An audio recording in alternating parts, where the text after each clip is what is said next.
महाभारत का युद्ध केवल पांडवों और कौरवों के बीच का संघर्ष नहीं था। ये युद्ध धर्म और अधर्म के संतुलन की अंतिम परीक्षा था। इसी युद्ध के काल में एक ऐसा योद्धा उत्पन्न हुआ जिसकी शक्ति स्वयं युद्ध के अस्तित्व के लिए संकट बन गई। उस योद्धा का नाम था बर्बरीक।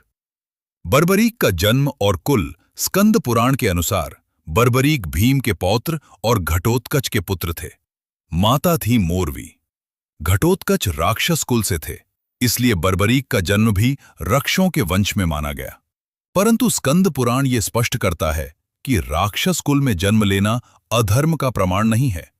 बर्बरीक को वर्णित किया गया है रक्षों में श्रेष्ठ, अपार बल, अस्त्र विद्या में निपुण और युद्ध में अजेय।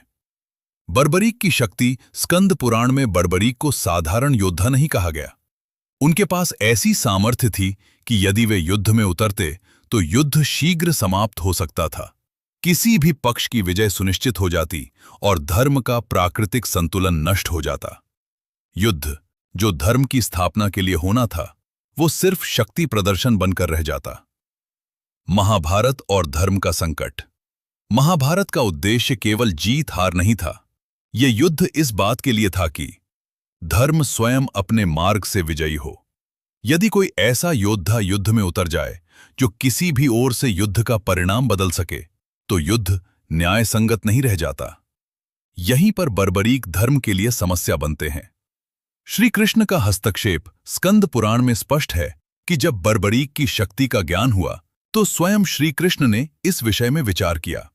कृष्ण ये जानते थे कि बर्बरीक अधर्मी नहीं है, पर उनकी शक्ति धर्म से ऊपर हो सकती है और धर्म से ऊपर कुछ भी स्वीकार्य नहीं। वध का निर्णय। स्कंद पुराण यहां बहुत स्पष्ट और कठोर है। यहां कोई दान नहीं, कोई भावुक संवाद नहीं, कोई भक्तिपूर्ण बलिदान नहीं।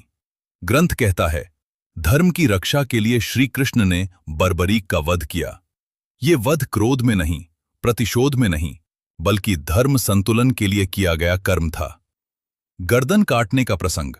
स्कंद पुराण के अनुसार श्री कृष्ण ने अपने दिव्य अस्त्र से बर्बरीक का शीश काट दिया।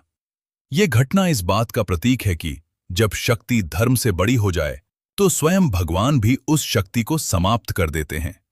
कोई वरदान नहीं। ये बात बहुत जरूरी है।